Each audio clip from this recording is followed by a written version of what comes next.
Students, I am Sanjay Kumar Sinha, Assistant Professor from BCA Department Mahila College, Chaibasa. Today we will read paper Accounting and Finance Management for BCA 6th semester, and today we will discuss topic Finance Accounts, and today this is 4th lecture. Okay. First of all, finance account में trading account, ठीक है. Trading account is an account which is prepared by ये manufacturing और मर्चेंटाइजिंग concern.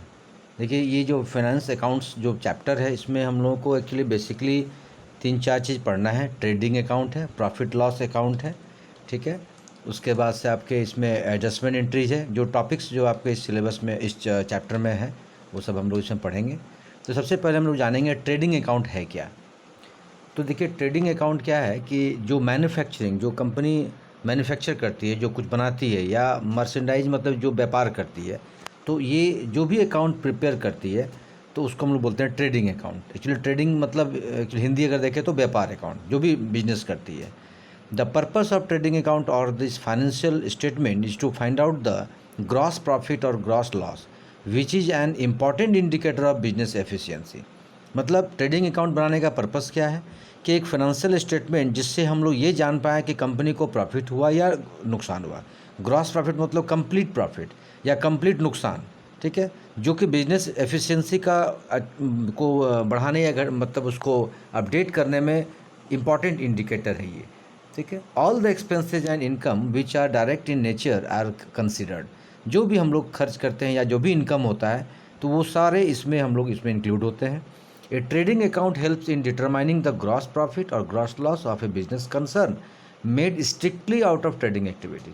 मतलब जब हम लोग trading accounts जब हम लोग बनाएंगे तो ये मदद करता है कि जो भी अगर ग्रॉस प्रॉफिट और ग्रॉस लॉस अगर बिजनेस में होता है तो उसके अकॉर्डिंग हम लोग ट्रेडिंग का जितने भी एक्टिविटीज़ हम लोग उसको डिटरमाइन करेंगे. और हम लोग ट्रेडिंग में जो भी बाइंग या सेलिंग एक्टिविटीज़ है या कॉस्ट ऑफ गुड्स सोल्ड उसको सब्ट्रैक्ट कर सकते हैं. जो भी नेट सेल, जैसे देखिए net sale for the period to calculate gross profit. मान लीजिए कि टोटल ग्रॉस प्रॉफिट मतलब ग्रॉस मतलब कंप्लीट प्रॉफिट कितना हमारे पास है, मतलब सेल के बाद. तो ये सारे हम लोग उसको जितना मान लीजिए कि कॉस्ट गुड्स सोल्ड हो चुका उससे हम लोग माइनस करके फिर कैलकुलेट करेंगे. ये सारी चीज़ें ट्रेडिंग के अंदर हम लोग बनाएंगे. Only direct revenue and direct expenses are considered in it. अब देखिए इसमें क्या होगा ट्रेडिंग में, जो डायरेक्ट रेवेन्यू, जो डायरेक्ट इनकम आ रहा है या डायरेक्ट एक्सपेंस कर रहे हैं, वही सारे इसमें कंसिडर किए जाएंगे. Trading account is prepared mainly to know the profitability of the goods bought by the businessman. Clear है. ट्रेडिंग अकाउंट एक्चुअली बिजनेसमैन के द्वारा क्यों बनाया जाता है, ताकि जो भी गुड्स हम लोगों ने खरीदा, ठीक है, तो उससे क्या प्रॉफिट होगा वो जानने के लिए, ठीक है. The difference between selling price and cost of goods sold is the earning for the businessman. और जब कोई बिजनेसमैन कोई गुड्स को सेल करता है तो जो सेलिंग प्राइस है या फिर जो गुड्स का सेल कर रहा है उसका जो कॉस्ट है, तो जो भी उसके द्वारा अर्न हो रहा है, ठीक है, तो वही एक्चुअली ग्रॉस प्रॉफिट है उसका, ठीक है. वेयर एज नेट प्रॉफिट, तब नेट प्रॉफिट क्या है, net profit means all revenue minus all expenses including the cost of goods sold, the selling general and administrative expenses and the non operating expenses.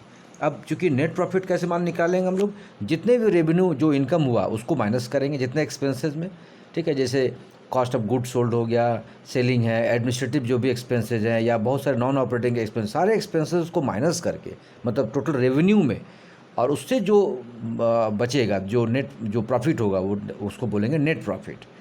दस in order to calculate the gross earning, इसके through हम लोग calculate कर सकते हैं कि gross earning हमारा क्या है. It is necessary to know the cost of goods sold and sales figure. तो ग्रॉस अर्निंग जानने के लिए ये जानना जरूरी है कि जो भी गुड्स सोल्ड मतलब बेचा गया या जो सेल हुआ उसका कॉस्ट क्या था, और सेल्स फिगर मतलब कितना का सेल हुआ. अब देखिए यहाँ पर हमने एक फार्मूला डाला है ऑल्सो.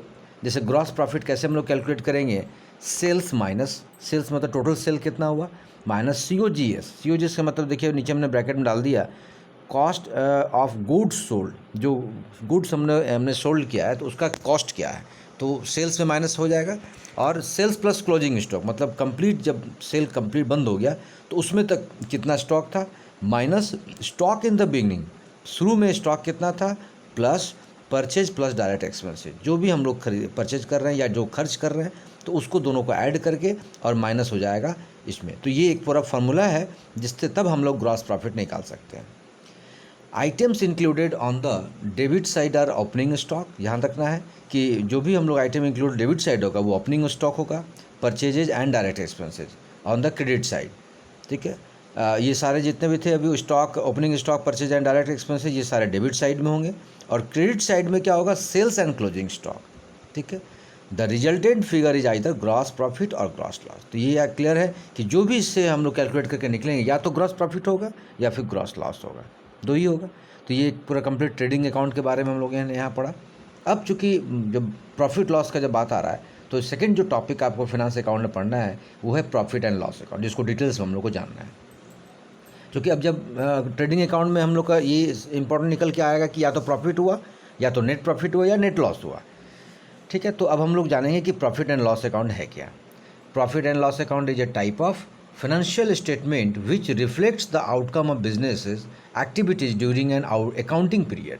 अब देखिए, जो भी हम लोग पूरे बिजनेसमैन जो भी कंपनी है, पूरे फाइनेंशियल स्टेटमेंट जब हम लोग ईयर के एंड में जब ये देखें, अकाउंटिंग पीरियड मतलब एक ईयर का, जैसे अप्रैल टू मार्च जो अकाउंटिंग पीरियड होता है, तो जब वो लास्ट में हम लोग ये देखेंगे कि कंपनी को प्रॉफिट हुआ या नुकसान हुआ, लॉस हुआ, तो ये दोनों ही चीज़ को हम लोग यहाँ पर प्रॉफिट एंड लॉस अकाउंट में हम लोग देखेंगे, पढ़ेंगे, जानेंगे। प्रॉफिट एंड लॉस अकाउंट को हम लोग जनरली पीएल अकाउंट भी हम लोग जानते हैं, उसको शॉर्ट में पीएल अकाउंट भी बोला गया है। It is also called as profit and loss statement और इनकम एंड एक्सपेंस स्टेटमेंट। इसको हम लोग एक तरह से इनकम या एक्सपेंसेस और एक्सपेंस स्टेटमेंट बोल सकते हैं, ठीक है। No matter whether how we call profit and loss statement, in reveals money spent और cost incurred in an organisation effort to generate revenue representing the cost of doing businesses. मतलब ये matter नहीं करता है कि ये प्रॉफिट और loss statement में जो भी ऑर्गेनाइजेशन है वो रेवेन्यू जनरेट कर रही है या कॉस्ट को जो भी बिजनेस के लिए दौरान जो रिप्रेजेंट कर रहे हैं, तो ये मैटर नहीं करता। बट इसमें ये दिखाया था कि इनकम क्या हुआ, एक्सपेंस क्या हुआ, उसका पूरा इसकी स्टेटमेंट हम लोग यहाँ पर देखते हैं। The profit and loss account is opened by recording the gross profit on the credit side और gross loss on the debit side. Clear है। तो जो प्रॉफिट लॉस अकाउंट में क्या होगा, जो रिकॉर्डिंग होगा, तो उसमें देखिए क्या होता है, क्रेडिट साइड में क्या होगा, ग्रॉस प्रॉफिट, और डेबिट साइड में क्या होगा, ग्रॉस लॉस, ठीक है। For earning the net profit a businessman has to incur many more expenses in addition to the direct expense.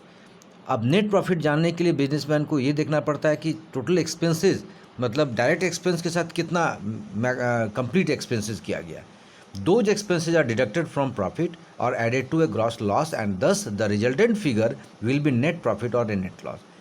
जितने सारे एक्सपेंसेस किए गए हैं तो उसको प्रॉफिट से या तो ऐड किया जाएगा और ग्रॉस लॉस या फिर ग्रॉस लॉस में उसको ऐड मतलब डिडक्ट किया जाएगा, प्रॉफिट में डिडक्ट किया जाएगा एक्सपेंस को, या फिर अगर लॉस होता है तो ग्रॉस लॉस में ऐड किया जाएगा। और फाइनली जो रिजल्टेंट फिगर जो आएगा या तो नेट प्रॉफिट होगा या नेट लॉस होगा, ये दो में से कोई एक होगा। Expenses included in the profit and loss account are selling and distribution expenses. अब देखिए जो इतने एक्सपेंसेज हम लोग यहाँ पर करेंगे प्रॉफिट लॉस अकाउंट में, वो सेलिंग एंड डिस्ट्रीब्यूशन एक्सपेंस होगा, freight and carriage on sales होगा, सेल्स टैक्स होगा, एडमिनिस्ट्रेटिव एक्सपेंसेज होंगे, फिनेंशियल एक्सपेंसेज होंगे, maintenance, depreciation and provision and more. ये सारे जितने भी एक्सपेंसेज इसमें आएंगे, बहुत सारे वर्क के लिए हम लोग इसमें एक्सपेंस करते हैं। अब देखिए यहाँ पर on the credit side discount receive, ठीक है, commission receive, profit on sales on of assets and more appear.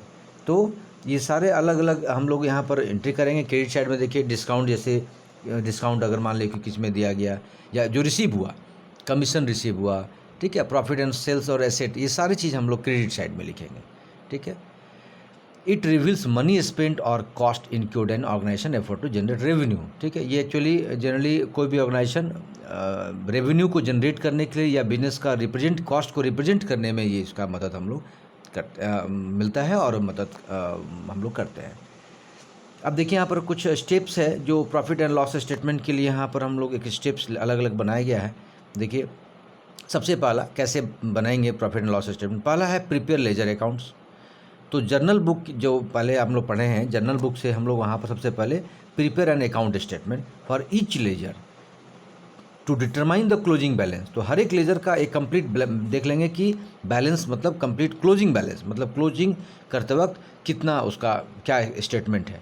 तो वो सबसे पहले लेजर अकाउंट को कंप्लीट कर लेंगे क्लोजिंग बैलेंस के टाइम में। क्रिएट ट्रायल बैलेंस, फिर ट्रायल बैलेंस हम लोगों ने पढ़ा है। ट्रायल बैलेंस क्या था, सारे लेजर अकाउंट का समरी, इसमें क्या होगा टोटल क्लोजिंग बैलेंस होगा जो हर एक अलग अलग लेजर अकाउंट के स्टेटमेंट को पोस्टिंग किया गया है, ठीक है, वो हम लोग उसको देख लेंगे। थर्ड जो है preparing trading and profit and loss statement, ये एक साथ बनेगा। अब ये जो है अब यहाँ से प्रिपेयर करेंगे। Here all the ledger accounts having a nature of the purchases, sales, direct expense and income, indirect expenses and income are posted to profit and loss statement. तो अब यहाँ से हम लोग बनाना स्टार्ट करेंगे। तो ध्यान रखना है कि जो भी होगा परचेज, सेल, डायरेक्ट एक्सपेंस, ठीक है, ये सारे पोस्ट होंगे प्रॉफिट लॉस स्टेटमेंट में। तो ये 3 स्टेप था। अब देखिए यहाँ पर एक आपको इस स्लाइड में हमने एक एग्जाम्पल दिखाया है एक किसी कंपनी का। एक यहाँ पर देखिए मैक्स इलेक्ट्रॉनिक्स कंपनी है जिसको प्रॉफिट लॉस के रूप में एक डिस्प्ले के रूप में, ताकि आपको यहाँ पर समझ में आ जाए कि किस तरह से प्रॉफिट लॉस अकाउंट को यहाँ पर दिखाया जाएगा। और ये फाइनेंशियल ईयर 2021 है, 1 साल कंप्लीट। अब देखिए यहाँ पर लेफ्ट साइड में देखिए पर्टिकुलर्स 1 अप्रैल से 20 से 18 नवंबर तक का ये अकाउंट एक्चुअली, ठीक है। अब देखिए लेफ्ट साइड में जो दिख रहा है वो आपका कंप्लीट जो है यहाँ पर प्रॉफिट, यहाँ पर देखिए अलग अलग जैसे ओपनिंग स्टॉक है। ओपनिंग स्टॉक मतलब इतना अमाउंट से हमारा स्टॉक स्टार्ट हुआ, मतलब 1 अप्रैल में हमारे पास ये फंड था। अब देखिए कंप्यूटर पार्ट्स का देखिए अलग अमाउंट है, डिजिटल कैमरा, ठीक है, ये सारा जो है परचेज हुआ। तो परचेज अकाउंट में देखिए कितना दिखा रहा है 35,75,000 जो भी फिगर है। अब यहाँ पर देखिए ग्रॉस प्रॉफिट, तो ग्रॉस प्रॉफिट कैसे, अब देखिए राइट साइड में देखिए सेल अकाउंट, ये सारा परचेज अकाउंट था। अब राइट साइड में सेल अकाउंट, सेल्स कितना का हुआ तो देखिए 50 लाख जो भी दिखा रहा है, 50,12,000 जो भी शो कर रहा है, ठीक है। अब क्लोजिंग स्टॉक में जो अमाउंट है, फिर कंप्यूटर पार्ट्स, डिजिटल कैमरा जो भी परचेज हुआ तो वो तो खर्च हुआ। अब नीचे देखिए दोनों साइड में अमाउंट सेम आपको दिख रहा है 62,76,700, क्योंकि ये दोनों बैलेंस होना चाहिए, ठीक है। तो ये अब देखिए ये चूँकि ग्रॉस प्रॉफिट दिख रहा है वहाँ पर 11,57,000 को समथिंग। तो ये टोटल जो यहाँ पर सोल्ड हुआ गुड्स, और जो पहले से ओपनिंग स्टॉक था उसमें जो बचा माइनस हुआ तो देखिए आपका ग्रॉस प्रॉफिट निकल गया।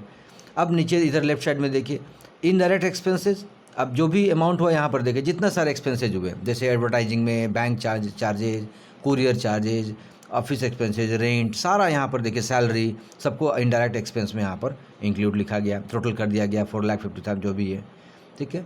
और राइट साइड में देखिए ग्रॉस प्रॉफिट जो आपका था, जो उधर आपका 11,57,000 समथिंग था, अब उसमें इनडायरेक्ट इनकम जैसे इंटरेस्ट आया, ठीक है, जो बैंक से, वो यहाँ पर 9,110 लिखा गया। अब देखिए नेट प्रॉफिट लेफ्ट साइड में देखिए, मतलब टोटल को माइनस करके तो 7,11,000 को समथिंग नेट प्रॉफिट बचा, जो एक्सपेंसेस को माइनस करके। तो टोटल दोनों बैलेंस होगा, देखिए इधर 11,66,000 जो भी है और राइट साइड। तो इस तरह से प्रॉफिट लॉस अकाउंट हमारा किसी भी कंपनी का बनेगा। एक सैम्पल हमने यहाँ दिखाया है, एक क्वेश्चन भी हम लोग यहाँ सॉल्व करते हैं। देखिए हमें सबसे पहले ट्रायल बैलेंस यहाँ पर ले रहे हैं हम लोग, चूँकि ट्रायल बैलेंस सब बनने के बाद ही ये प्रॉफिट लॉस अकाउंट बनेगा। XYZ कंपनी है, ठीक है, जो 31 दिसंबर 9 के आधार पर ये एक बैलेंस शीट बनाया जा रहा है। देखिए यहाँ पर अब यहाँ नीचे हमने लिखा है क्लोजिंग स्टॉक इज वैल्यूड 90,000, क्योंकि जब क्लोजिंग स्टॉक था तो उसमें 90,000 अमाउंट था उसके पास। अब यहाँ से हम लोग को trading and profit loss account बनाना है, और ईयर एंडेड 31 दिसंबर 2009 के अकॉर्डिंग, बैलेंस शीट के अकॉर्डिंग। अब देखिए यहाँ पर जो पर्टिकुलर्स जो है अलग अलग जो हेड है उसमें डेबिट क्या क्या अकाउंट होगा, डेबिट में क्या क्या अमाउंट होगा सबका देखिए हमने लिखा है, और क्रेडिट में क्या क्या होगा। नीचे अमाउंट दोनों चूँकि सेम मैच करेगा, ठीक है।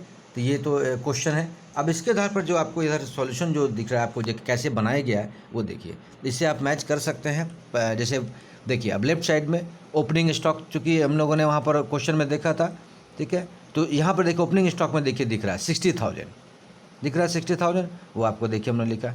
परचेज कितना का हुआ, फिर लेस डिस्काउंट जो भी वहाँ पर आपको क्वेश्चन में दिखेगा, आप वहाँ से टैली करेंगे तो यहाँ पर जितना सारे एंट्रीज हैं, फिर नीचे देखिए ग्रॉस प्रॉफिट हमने यहाँ पर कैलकुलेट करके दिखाया, टोटल जो सोल्ड हुआ फिर उससे माइनस करके, फिर देखिए एक नीचे आपका बीच में देखिए 5,68,100। तो ये जो अमाउंट है ये आपको दोनों तरफ शो कर रहा है। एक तो सेल्स राइट साइड में दिख रहा है, और लेफ्ट साइड में आपको ओपनिंग स्टॉक जितना परचेज हुआ वो शो कर रहा है। जो लेस डिस्काउंट हुआ वो भी इधर शो करेगा, जितना वेजेज हुआ जो सारे माइनस करके तब जाके ग्रॉस प्रॉफिट हम लोग यहाँ पर निकालेंगे। फिर नीचे जितने सारे खर्च हुए देखिए नीचे लेफ्ट साइड में फिर हम दिखा रहे हैं, तो ये चूँकि लास्ट हम लोग एग्जाम्पल देखे तो वैसे ही इसको कैलकुलेट किया गया है। आप इसको एक बार क्वेश्चन के हिसाब से इसको मैच कराएंगे तो आपको सेम इस तरह से आपको प्रॉफिट लॉस अकाउंट आपको समझ में आएगा। ठीक है, नेक्स्ट जो टॉपिक आपको यहाँ पढ़ना है एडजस्टमेंट। एडजस्टमेंट क्या है? Adjustment entries are the journal entries that converts an entities accounting record in an accrual basis of accounting. देखिए एडजस्टमेंट एंट्रीज क्या है? जो जनरल एंट्री जब हम लोग करते हैं तो बहुत सारे ऐसे चीज़ हैं जो उसमें नहीं शो करता है या बाद में उसको पेड होता है या पहले प्रीपेड हो गया रहता है, तो उसको हम लोग बाद में उसको एडजस्टमेंट करना होता है। तो सिमिलरली देखिए we recognise income when we earn them and not when we receive the cash. मान लीजिए कभी कैश पहले नहीं किया गया, माने उसको बाद में एंट्री कैश आया तो उसको फिर वहाँ पर एडजस्टमेंट करना होगा। या कभी ऐसा भी होता है कि इनकम अर्न हो गया बट उसको रिसीव और इनकम वहाँ पर नहीं शो गया, एडवांस में नहीं दिखाया गया या उस अकाउंटिंग पीरियड में नहीं दिखाया गया। Similarly they may be expenses which are outstanding, मतलब कुछ एक्सपेंस उस ईयर में है जो कि आगे चल के उसको या पहले प्रीपेड कर दिया गया। तो इस तरह के जितने भी एंट्रीज हैं उसको हम लोग एडजस्टमेंट एंट्री के रूप में हम लोग एंट्री करते हैं। ठीक है, अब देखिए यहाँ पर एडजस्टमेंट एंट्री ये तो था एडजस्टमेंट। अब एडजस्टमेंट एंट्री कैसे होगा? तो एन अकाउंटेंट और a bookkeeper makes adjustment entries either before preparation of trial balance और after preparation of trial balance. या तो ट्रायल बैलेंस से बनाने से पहले इसको एंट्री करेगा या फिर ट्रायल बैलेंस बनने के बाद भी हम लोग उसको एडजस्टमेंट एंट्री कर सकते हैं। Usually adjustment entries are made after preparation of trial balance. ठीक है, जनरली हम लोग ट्रायल बैलेंस बनने के बाद ही एंट्री करते हैं ताकि कोई तरह का मिस्टेक्स या डाउट ना रहे। In a case when he makes the adjustment entries after preparation of trial balance, he need to treat each of the adjustment twice while preparing trading and profit and loss account and balance sheet. अब जैसे कभी कभी क्या होता है कि जब मान लीजिए कि अगर एडजस्टमेंट एंट्री हम लोग ट्रायल बैलेंस बनाने के बाद कर रहे हैं तो क्या होगा, जो भी एडजस्टमेंट होगा वो 2 बार होगा, क्योंकि फिर trading and profit loss account के लिए भी करना है और बैलेंस शीट के लिए भी हम लोग एंट्री करना है। ठीक है, in case adjustment entries made before preparation of trial balance such adjustment appear in the trial balance. तो अगर मान लीजिए कि पहले करते हैं तो क्या होगा, ट्रायल बैलेंस में वो एडजस्टमेंट दिख जाएगा।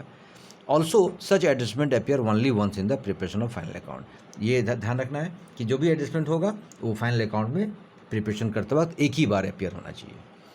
There are various types of transactions which require adjustment. अब देखिए कुछ यहाँ पर ट्रांजेक्शन्स है जो कि एडजस्टमेंट के टाइप हम लोग को जरूरत पड़ेगा।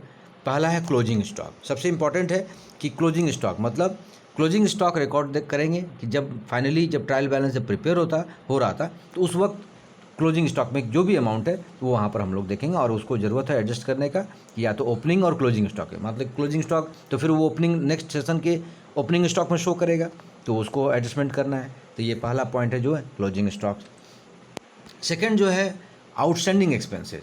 कुछ ऐसे एक्सपेंसेज होते हैं जो कि आपको अनपेड होता है और हम लोग अकाउंटिंग पीरियड के एंड में हम लोग उसको पे करते हैं, जैसे सैलरी है, वेजेज है, रेंट है। ठीक है, ये क्या है, अनपेड रहता है, मतलब उसको फिर हम लोग अकाउंटिंग जैसे मान लें कि मंथ के एंड में या ईयर के एंड में, तो उस तरह से इसको बोलते हैं हम लोग आउटस्टैंडिंग एक्सपेंस। इसको भी हम लोग एडजस्टमेंट की एंट्री में करेंगे।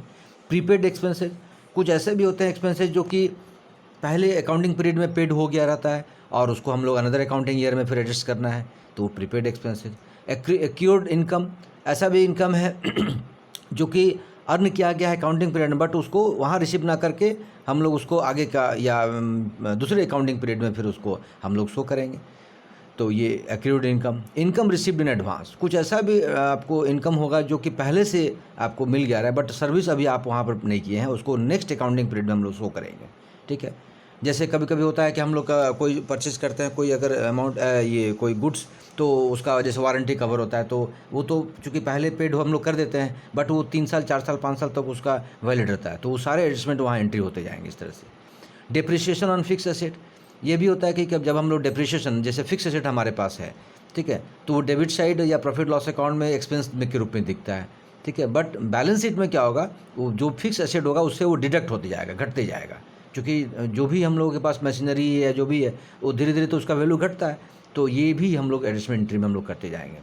बैड डेब्ट्स, एक किसी ने क्वेश्चन किया था एक दिन, बैड डेब्ट्स क्या है। देखिए, जब कोई ऐसा डेब्टर जो देने वाला पेमेंट नहीं दे पा रहा है, मतलब फेलियर हो जा रहा है पेमेंट देने में, तो वो बैड डेब्ट में उसको कहते हैं हम लोग।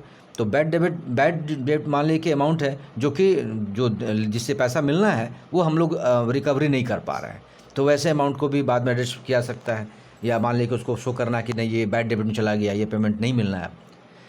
Provision for discount on debtors, A firm creates it to encourage the debtors towards early payment of debts, ठीक है। We calculate it after deducting bad dept and provision for bad dept from the debtor. ऐसा भी हो सकता है कि मान लीजिए कि डेप्टर अभी तो नहीं दे रहा है, बट उसको हो सकता है 4 साल 5 साल के बाद वो फिर कभी पेमेंट करे, तो इस तरह का प्रोविज़न रखना पड़ेगा ताकि उसको वहाँ पर एडजस्टमेंट किया जा सके। तो ये भी इस तरह का एडजस्टमेंट एंट्री हो सकता है।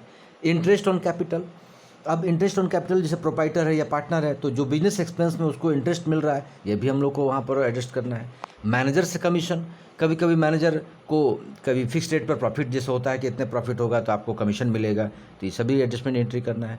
Goods distributed as free samples, कभी कभी कंपनी को प्रमोशन के लिए, सेल्स के लिए वो कभी फ्री सैंपल वो डिस्ट्रीब्यूट करता है, तो वैसे उसका जो चार्जेज होगा, जो कॉस्ट होगा, एडवर्टाइजमेंट अकाउंट में उसको एडजस्टमेंट करना है। This also reduce the stock of finished good, चूँकि वो भी जो हमारे पास स्टॉक है वहाँ से भी वो रिड्यूस करेगा। तो ये सारे एंट्री हम लोगों को जो है आपको एडजस्टमेंट एंट्री के रूप में सब हम लोग एंट्री करना होता है। अब इसमें देखिए एक एग्जांपल यहाँ पर हमने शो किया है, एक सिंपल एडजस्टमेंट एंट्री का। जैसे 1 लाख जो है डिप्रिशिएशन ऑन मशीनरी, अभी हम लोग बात कर रहे थे कि मशीनरी है तो 1 लाख का अगर कोई मशीन है तो उसका डिप्रिशिएशन को हम लोग को हर साल 10% पर एनम हम लोग को एंट्री करना है, उसको एडजस्टमेंट एंट्री करना है। तो देखिए अब 31 मार्च जो है 19 के रूप में कैसे उसको एंट्री होगा, क्योंकि 13 में वो परचेज हुआ, ठीक है। तो देखिए पर्टिकुलर में क्या डिप्रिशिएशन अकाउंट मशीनरी है, ये चार्ज हो रहा है, तो डेबिट आपका देखिए 10,000 पर एनम, ठीक है। तो अब चूँकि 1 लाख का 10% 10,000 हो गया, तो ये आपका हर एक साल जो है एडजस्टमेंट एंट्री होती जाएगा, 10% हर साल डेबिट होगा फिर क्रेडिट होगा। तो इस तरीके से यहाँ पर जो है आपका इस तरह से एंट्री हम लोग हर एक ईयर करते चलेंगे। तो ये था अभी हम लोग जो हम लोगों ने पढ़ा एडजस्टमेंट एंट्री। अब हम लोग इसमें पढ़ेंगे बैलेंस शीट, जो सबसे इंपॉर्टेंट पार्ट है। Balance sheet refers to a financial statement which reveals the complete financial position of the company for a given date. हर एक कंपनी का एक ईयर के एंड में या जो भी एक डेट जो रहता है उसमें फाइनेंशियल पोजीशन कंप्लीट स्टेटमेंट के थ्रू, इस बैलेंस शीट के थ्रू हम लोग जान सकते हैं फाइनेंस की उसका क्या पोजीशन है। A company's balance sheet tells we the details of assets, liabilities and owner's equity for the business. एक कंपनी का बैलेंस शीट बताता है कि एसेट कितना है, लायबिलिटीज़ कितना है, और ऑनर्स का अपना खुद का उसका हिस्सेदारी जो इक्विटी उसको मिलना है बिजनेस के लिए कितना है। In simple words the balance sheet is a statement which tells we the asset of the business. और साधारण शब्दों में कहें कि बैलेंस शीट क्या है, कि स्टेटमेंट है जो बताता है कि बिजनेस के लिए एसेट क्या है, the money others need to be pay, और किसको कितना पेड करना है, और कितना हमें ऑनर्स इक्विटी मतलब जो ऑनर जो मालिक है, जो प्रोप्राइटर है, उसको कितना उसको हिस्सेदारी में मिलेगा। Balance sheet is one of the important financial statement use for making business decision. Clear है कि ये बैलेंस शीट जो है किसी भी बिजनेस डिसीजन लेना हो तो ये बहुत इंपॉर्टेंट फिनेंशियल स्टेटमेंट है। इसमें बैलेंस शीट का इस्तेमाल कई जगह किया जाता है। Stake holders like management, employees, investors, creditors, banks, regulatory authorities, tax authorities, कई जगह बैलेंस शीट को हम लोग यूज कर सकते हैं। The balance sheet is a statement which states the asset and liabilities of A firm. Balance sheet क्या है, एसेट लायबिलिटी दोनों का बताता है। सर्टेन डेट, एक डेट के भीतर, जैसे एक ईयर है या कोई डेट है। सिंगल ट्रांजेक्शन्स जो है डिफरेंस ला सकता है किसी भी एसेट लायबिलिटीज़ में, ठीक है। तो balance sheet as a statement not an account to show there is no debit on credit side, मतलब ऐसा नहीं कि डेबिट या क्रेडिट साइड में आपका कोई अकाउंट नहीं होगा, दोनों ही तरफ अकाउंट होगा। So asset are shown on the right hand side, तो एसेट इसलिए राइट हैंड साइड में दिखेगा, and liabilities on the left hand side of the balance sheet, ये ध्यान रखना है। Balance sheet components are broadly divided into asset and liability, क्योंकि broad balance sheet में यही दो पार्ट से डिवाइड किया गया, ये तो एसेट या liabilities. Each of this balance sheet components consist of several some component. देखिए यहाँ पर हमने दिखाया है डायग्राम के थ्रू, आपको क्लियर समझ में आ जाएगा। बैलेंस शीट का कंपोनेंट में दो हो गया, एक तो liabilities left side, right side में एसेट्स। तो लायबिलिटीज में देखिए 3 पार्ट है, honours capital, long term liabilities, current liability. Asset में भी 3 पार्ट है, fix asset, investment, current asset. नीचे एक फॉर्मेट हमने दिया, तो कि इससे आपको क्लियर समझ में आ जाएगा बैलेंस शीट का फॉर्मेट। देखिए लेफ्ट साइड में लायबिलिटीज दिख रहा है, जो भी पेमेंट करना है, जैसे देखिए कैपिटल अकाउंट, चूँकि मान लीजिए कि अगर कोई ऑनर है या कोई भी पार्टनर है, तो जो भी अमाउंट से स्टार्ट कर रहा है, जैसे देखिए 2 नाम हमने दिया यहाँ पर, संजय शर्मा, विजय शर्मा, 5 लाख दोनों कैपिटल अकाउंट से अपना बिजनेस स्टार्ट किया। ये भी लायबिलिटीज है, क्योंकि पैसा लगाए तो उसको तो कहीं ना कहीं पेमेंट करना, मान लो कहीं से भी लेकर आए या जो भी कहीं से लेकर आए, वो लायबिलिटीज में ही आएगा। एसेट में क्या होगा, मान लीजिए कंप्यूटर उसके पास है, 1,00,000, जैसे यहाँ पर हमने दिखाया है 1,01,732 का, तो वो उसका फिक्स एसेट है जो कंप्यूटर उसके पास है, ठीक है। फिर देखिए इधर लेफ्ट साइड में आ जाइए, लाइबिलिटी में लोन है। अगर करंट लाइबिलिटी देखिए, ड्यूटी टैक्स भरना है। सन्ड्री क्रेडिटर्स मतलब जिससे गुड्स लिया है उसको पेमेंट करना है। फिर प्रॉफिट लॉस जो भी होगा, ओपनिंग बैलेंस, करंट पीरियड, ये सारे लाइबिलिटीज में आएंगे। एसेट में क्या क्या आएंगे, क्लोजिंग स्टॉक, कितना उसके पास फाइनली स्टॉक में कितना अमाउंट बचा, तो 4 लाख समथिंग कुछ बचा, तो वो हो गया एसेट। सन्ड्री डेप्टर्स मतलब पैसा जो मिलना है उसको, कहीं पार्टी सबसे गुड्स जो सोल्ड हुआ उससे जो मिलना है, तो वो अमाउंट भी उसके एसेट में आएगा। कैश इन हैंड, अगर उसके कैश हैंड जो पैसा है वो भी एसेट में आएगा। बैंक अकाउंट, बैंक में जो अमाउंट है वो भी आपका एसेट में आएगा। तो देखिए दोनों का नीचे आप देखेंगे तो बैलेंस शीट में आपको इक्वल दिखेगा, ठीक है। तो लायबिलिटी और एसेट दोनों अमाउंट सेम होना चाहिए। तो ये एक लायबिलिटी बैलेंस शीट का एक फॉर्मेट हमने यहाँ दिखाया, ठीक है। अब देखिए यहाँ पर नेक्स्ट टॉपिक जो पढ़ना है हम लोग को, एसेट्स एंड देयर क्लासिफिकेशन। सबसे पहले एसेट्स के बारे में कि what is an assets. Assets in a business can be defined as something, क्योंकि अभी हम लोग जो बार बार बैलेंस शीट पढ़ रहे थे, देखिए तो एसेट और लायबिलिटीज पर पॉइंट आ गया। अब हम लोग जानेंगे कि एसेट है क्या। तो एसेट्स क्या है, something which is purchase and own, या तो हम लोग उसको खरीदते हैं या फिर अपना खुद का होता है। Just like we buy things which will be useful and with the believe that some benefit can be derive from it, businesses to have such things which are called as an asset. मतलब जब हम कोई चीज़ खरीदते हैं और हमको ये लगता है कि इससे हमको फ़ायदा होगा और विश्वास है कि इससे कुछ ना कुछ हमको बेनिफिट मिलेगा, तो उसको हम एसेट्स बोलते हैं। In other words, assets simply refer to useful and valuable things which is a business buy. मतलब एक दूसरे शब्दों में कहें कि एसेट एक ऐसा रेफर मतलब वर्ड है जो कि हम लोग यूजफुल और वैल्यूएबल थिंग्स मानते हैं, मतलब उससे हम लोग को बेनिफिट मिलेगा। बिजनेस में हम लोग जो भी चीज़ खरीदते हैं, जो भी हम लोग उससे फ़ायदा हो सकता है, ठीक है। जैसे we brought a laptop to help we with study, मान लें कि हमने एक लैपटॉप खरीदा अपने पढ़ाई करने के लिए, तो हमारे लिए फिर क्या हुआ, एसेट हो गया वो, इससे हम उससे बहुत कुछ बेनिफिट कर पाएंगे। The money we have is also an asset because it help we to meet the future requirement of study. अब जो हमने एसेट जो खर्च किया मनी लैपटॉप खरीदने के लिए, इससे क्या होगा कि भविष्य में जो भी हमने स्टडीज़ जो पढ़ाई करना है उसे कमिटमेंट कर रहा है, तो उसको हम इससे पूरा हमको मदद मिलेगी इससे। When we apply this to businesses, many such things are required to run the business smoothly. फिर इस तरह से हम लोग बिजनेस में भी जब हम लोग इस तरह से चीज़ें खरीदते हैं, परचेज करते हैं वो एसेट, तो हमारा बिजनेस स्मूथली चलता है, तो इसको बोलते हैं एसेट। अब यहाँ पर हम लोग पढ़ेंगे classification of asset, fix asset, current asset, liquid asset, wasting assets, intangible asset, फिक्सियस asset. Total 6 asset यहाँ पर हम लोगों को हमने देखा। अब देखिए सभी का एसेट के बारे में थोड़ा सा हम लोग पढ़ लें।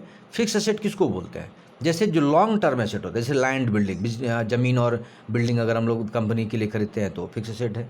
Plant and machinery, vehicles, equipment जो पार्ट्स खरीदते हैं, पेटेंट अगर हमने कुछ पार्ट का करा लिया, ट्रेडमार्क जो हमारा होता है, ये सारे फिक्स एसेट में आते हैं, ठीक है। करंट एसेट क्या है, जैसे दो एसेट जो विच कैन बी कन्वर्ट, तुरंत कैश हम लोग मार्केट में उसको इजीली हम लोग उसको फ्लो कर सकते हैं। जैसे कैश इन हैंड, हमारे पास कैश है, बैंक में कैश है। ट्रेड रिसीवेबल मतलब जो हमको मिलना है अभी कैश है हमारे पास। इन्वेंट्री जो हमारे पास स्टॉक है, जिससे हम तुरंत कैश को हम लिक्विड कर लें, तो उसको बोलते हैं हम लोग करंट एसेट। थर्ड जो है लिक्विड। अब यहाँ चूँकि लिक्विड एसेट की बात आया, लिक्विड एसेट क्या है, जिससे वही बात करें इसको फॉर्म कैश हो या फिर उसको तुरंत कैश में हम लोग कन्वर्ट कर सकें, ठीक है। और निग्लिजिबल इफेक्ट मतलब उससे मार्केट के प्राइस में कोई डिफरेंस ना आए। जैसे देखिए मार्केटेबल सिक्योरिटी, जैसे सिक्योरिटी मान लें कि कुछ अमाउंट हर एक कंपनी पास रहता है, रखा रहता है। गवर्नमेंट बॉन्ड्स, बहुत सारे सरकारी जो बॉन्ड्स आजकल आते हैं जिसको सेल करने से तुरंत कैश आ जाएगा। कुछ सर्टिफिकेट ऑफ डिपॉजिट जैसे एफडी वगैरह, बहुत सारे डिपॉजिट बैंक में रखते हैं, वो तुरंत उसके कैश आ जाएगा, तो इसको बोलते हैं liquid asset. Wasting assets, wasting asset ऐसा है जो कि यूजफुल लाइफ है और वो डिप्रिशिएट करता है, मतलब धीरे धीरे टाइम टू टाइम, मतलब ईयर के जैसे जैसे बढ़ते चलेगा वैसे वैसे क्या होगा, यूजलेस होते जाएगा। जैसे नेचुरल रिसोर्सेज, गैस है, टिम्बर है, कोल है, तो मान लीजिए लकड़ी अगर आप रखें हैं बहुत सालों तक, तो क्या होगा धीरे धीरे उसका लाइफ कम होती जाएगा, वेस्ट होते जाएगा, वो सड़ेगा गलेगा, ठीक है। कोल अगर कोयला है तो धीरे धीरे वो भी गैस के फॉर्म में ख़त्म होते जाएगा। तो ये सारी चीज़ें वेस्टिंग एसेट में आते हैं। इनटेंजिबल एसेट्स, इनटेंजिबल जिसको हम लोग टच नहीं कर सकते हैं, जिसको हम लोग देख नहीं सकते हैं, ठीक है। जैसे अब गुडविल, पेटेंट, कॉपीराइट, अभी क्या ये दिखता नहीं है एक्चुअली, ठीक है। ये सब क्या है, फील करने का कि हाँ हमारा मार्केट में गुडविल है, तो हमको कल कुछ भी अगर हमको जरूरत पड़े तो हम कहीं से हमको मिल सकता है, तो ये कुछ को बोलते हैं इनटेंजिबल एसेट। और लास्ट है फिक्सियस एसेट, फिक्सेड एसेट क्या है कि एक्चुअली ये वैल्यूलेस है, बट इसको फाइनेंशियल स्टेटमेंट में एसेट के रूप में हम लोग जानते हैं, उसको फिक्सेड एसेट है। ये क्या है, प्रीलिमिनरी एक्सपेंस है। जैसे कंपनी जब इस्टेब्लिश किया गया था, कंपनी जब स्टार्ट किया गया तो उस वक्त कुछ अगर एक्सपेंस हुआ है तो वो भी एक एसेट के रूप में हम लोग उसको जानते हैं। हालांकि इसको फाइनेंशियल स्टेटमेंट में जनरली नहीं दिखाया जाता है, ठीक है। इसको फिक्सेड एसेट के रूप में हम लोग शो कर सकते हैं। ये था एसेट। नेक्स्ट जो पढ़ना है, लायबिलिटीज एंड देयर क्लासिफिकेशन। तो लायबिलिटीज आर द डेब्ट payable by the business in future in the form of money और गुड्स। तो जो एसेट था जस्ट उसका अपोजिट, जो भी बिजनेस में अगर जो भी मनी या गुड्स अगर हमको देना है, पेमेंट करना है, पेबल है, उसको लायबिलिटीज बोलेंगे हम लोग। To simplify, it is the amount of money that a businesses must pay in future. इसको अगर सिंपल भाषा में जाने कि जो अमाउंट हमको बिजनेस में पे करना है फ्यूचर में, that is called liabilities. It could be anything, right from paying back to its investor to as small as money which is yet to be paid for courier delivery partner। जैसे मान लीजिए कि कहता है कि अगर इसको कुछ भी हो सकता है इन्वेस्टर के लिए, मतलब छोटा अमाउंट भी अगर है जिसको जैसे कुरियर डिलीवरी के लिए हमको पेड करना है, तो वो भी हमारा लायबिलिटीज है। नो मैटर हाउ बिग और small, anything which is a business owes to others is considered a liability. मतलब ये मैटर नहीं करता है कि अमाउंट कितना बड़ा है या छोटा है, बिजनेस पे जो भी हमको 2 रुपया भी पेमेंट करना है, 20 रुपया भी करना है या 20 लाख करना है, वो लायबिलिटीज में आएगा। While this is true, but based on the nature of liabilities, some of them need to be paid in a shorter time and while some will stay for long a time as liability. हालांकि ये true है कि कुछ liabilities क्या होता है कि तुरंत हमको पे करना होता है, और कुछ लायबिलिटी ऐसा है जो बहुत सालों के बाद पे करना होता है। तो अब यहाँ पर हम लोग क्लासिफिकेशन ऑफ लायबिलिटीज में पढ़ेंगे। तो 3 पार्ट्स में इसको क्लासीफाई हम लोग कर सकते हैं। एक तो long term liabilities, fixed liabilities, current liabilities and contingent liability. थोड़ा सा यहाँ मिस्टेक हो गया, 4 पार्ट्स एक्चुअली इसको क्लासीफाई किया गया है, ठीक है। तो सबसे पहले लॉन्ग टर्म लायबिलिटीज़ क्या है, ये एक्चुअली क्या है, मोर देन मतलब 1 ईयर या 1 से ज़्यादा अगर हम के टाइम में अगर लायबिलिटीज़ को चुकाना है, ठीक है, तो वो हो गया लॉन्ग टर्म लायबिलिटी। जैसे एग्जांपल कर लें, बैंक जैसे लोन अगर देती है तो वो generally 5 years, 10 years, 20 years, 30 years के रूप में वो कहते हैं आप पेड करो, तो वो लॉन्ग टर्म लायबिलिटीज़ हो गया। Fixed liabilities, liabilities which are paid at the time of termination of the business. मान लीजिए कि जैसे अगर कंपनी को बंद करना है, ठीक है, टर्मिनेट कर दिया गया, अब वो जो है लायबिलिटी जो है उसको अब हमको फिक्स्ड है, मतलब उसको जैसे पेड होगा तो कंप्लीट कंपनी बंद होगी, टर्मिनेट होगी, तो क्या होगा कि जो प्रोप्राइटर्स का जो कैपिटल था, जो उसने लगाया था पैसा, वो तो पेड करना होगा तुरंत। तो ये हो गया फिक्स्ड लायबिलिटी। करंट लायबिलिटीज़ में क्या आएगा, शॉर्ट टर्म लायबिलिटीज़, जैसे 1 ईयर के भीतर में, जैसे ट्रेड पेबल, जैसे ट्रेड करने के लिए, व्यापार करने के लिए या बिजनेस करने के लिए जो पेबल है, या क्रेडिटर जिसको पेमेंट करना है, आउटस्टैंडिंग एक्सपेंस है, जो एक्सपेंस हमको करना है हर मंथ, तो वो सारे करंट लायबिलिटीज़ में आएंगे। फोर्थ है contingent liabilities, liabilities which are not actual liabilities but these can become the actual liability and it depend on the happening of certain event. मान लीजिए अचानक ऐसा कुछ घटना घट गया फैक्ट्री में, कंपनी में, बिजनेस में, जो अचानक उस इवेंट में खर्च करना पड़ा, तो ये सारे कॉन्टीजेंट लायबिलिटीज़ में आएंगे। तो इस तरह से 4 पार्ट में लायबिलिटीज़ को बांटा गया। एक क्वेश्चन हमने यहाँ पर लिया है ताकि आप इससे क्लियर समझ जाए, जिसमें एसेट और लायबिलिटीज़ दोनों को हमने यहाँ पर दिखाया है, ठीक है। तो देखिए अब इसको क्लासीफाई हम लोग कर लेंगे कि एसेट और लायबिलिटीज़ कौन किस में जाएगा। जैसे land and buildings, cash at bank, preliminary expenses, government bonds, trade payable, loan from the bank. तो ये सारे आपके अलग अलग टॉपिक थे जो कि जिसको आंसर में देखेंगे कि देखिए लैंड एंड बिल्डिंग क्या होगा, फिक्स एसेट हो गया, hence we show them under the non current asset, और ये सब हेड फिक्स एसेट में आएगा। फिर था सेकंड क्या था, कैश। तो कैश जो है करेंट एसेट में शो करेगा और ये सब हेड कैश में जाएगा। प्रीलिमिनरी एक्सपेंसेस जो था जो कि बिजनेस स्टार्ट करते वक्त खर्च हुआ था, ये सब फिक्सेस एसेट में जाएगा और ये फाइनेंशियल स्टेटमेंट में इसको हम लोग नहीं शो कर सकते। फिर जो उसके बाद था आपका गवर्नमेंट बॉन्ड्स, वो जो है लिक्विड एसेट में जाएगा, जो कभी भी उसको हम लोग कैश कर सकते हैं और ये करंट एसेट में हम लोग शो कर सकते हैं। नेक्स्ट था आपको ट्रेड पेबल, जो आपका देखिए वहाँ पर हम लोगों ने शो किया ट्रेड पेबल। ट्रेड पेबल क्या है, करंट लायबिलिटीज़ में जाएगा, जो कि हम लोग करंट लायबिलिटीज़ हमारे लिए है, ठीक है, जो भी करंट खर्च जो है। Loan taken from the bank is long term liability, अगर लोन हमने बैंक से लिया ये लॉन्ग टर्म लायबिलिटी जाएगा, ये नॉन करंट लायबिलिटीज में है और ये लॉन्ग टर्म बोरोइंग में शो करता है। इस तरीके से हम लोगों ने यहाँ देखा। और इस चैप्टर के लास्ट में आपको, चूँकि फिनेंस अकाउंट चैप्टर है तो उसके बारे में यूज दिया गया है और लिमिटेशंस, तो थोड़ा यूज हम लोग जान ले टॉपिक के अकॉर्डिंग। क्या यूज है, bridging the gap in management, कोई भी कंपनी के मैनेजमेंट को गैप अगर है उसका एक ब्रिज में काम आता है, फाइनेंस अकाउंट के थ्रू हम लोग सब कुछ मेंटेन कर सकते हैं। एविलिंग क्रेडिट फ्रॉम लेंडर्स, किसी से अगर हम क्रेडिट लेना चाहते हैं तो आसानी से इसकी फाइनेंस अकाउंट के थ्रू दिखा के ले सकते हैं। इन्वेस्टर के लिए बहुत अच्छा है, ठीक है। गवर्नमेंट के लिए भी यूज है, गवर्नमेंट को भी हम शो कर सकते हैं। स्टॉक एक्सचेंज में भी हम अपने कंपनी के बारे में सारे दिखा सकते हैं फाइनेंस अकाउंट्स। और इन्वेस्टमेंट को अगर कोई जानकारी लेना हो तो इस फाइनेंस अकाउंट के थ्रू आसानी से जानकारी ले सकता है। ये था यूजेज, बट कुछ लिमिटेशंस है जो फाइनेंस अकाउंट के लिए है। Not a reflection of the present financial situation. जैसे अभी अचानक हम जानना चाहते हैं बीच में ही, और अभी हम जानना चाहते हैं कि हमारे अकाउंट का क्या पोजीशन है, तो तुरंत वो फाइनेंस अकाउंट नहीं शो कर सकता है। जनरली वो मंथ के एंड में या ईयर के एंड में ही जनरली बता पाता है। पॉसिबिलिटी ऑफ बैस, कभी कभी ये भी होता है कि कुछ कुछ अकाउंट से जो है क्लियर नहीं होता है और उसके बारे में हम लोग डिटेल्स नहीं बता पाते हैं। जो अकाउंटेंट होते हैं वो बहुत सारी चीज़ हाइड करके रखते हैं और बहुत सारी चीज़ डिस्प्ले नहीं करते हैं प्रॉफिट लॉस अकाउंट में, कैपिटल अकाउंट में, तो वो भी एक लिमिटेशन है इसका।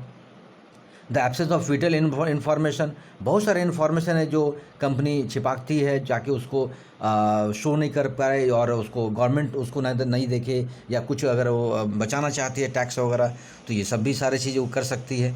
लैक ऑफ क्वालिटेटिव इन्फॉर्मेशन, बहुत सारे ऐसे इन्फॉर्मेशन है जो इन्वेस्टमेंट क्या रहता है या कंपनी के जो कैपिटल अकाउंट में भी अगर है तो वो भी यहाँ पर इन्फॉर्मेशन प्रॉफिट लॉस अकाउंट या जो भी ट्रेडिंग अकाउंट में शो नहीं करता है। लैक ऑफ डिटेल्स, बहुत सारी चीज़ें यहाँ पर जो है डिटेल्स में नहीं शो कर पाता है, जो जनरली कंपनी चाहती भी है वो, बट वो बहुत सारे एक्सपेंस या इनकम जो अकाउंट्स को यहाँ पर शो नहीं कर पाती है। तो ये सारे कुछ लिमिटेशंस थे। तो ये चैप्टर हम लोगों ने पढ़ा जो फिनांस अकाउंट्स में हम लोगों ने सारे पढ़ा, तो इसको आप यहाँ पर पढ़ें समझें, फिर नेक्स्ट वीडियो के साथ फिर हम आगे आएंगे। Thank you.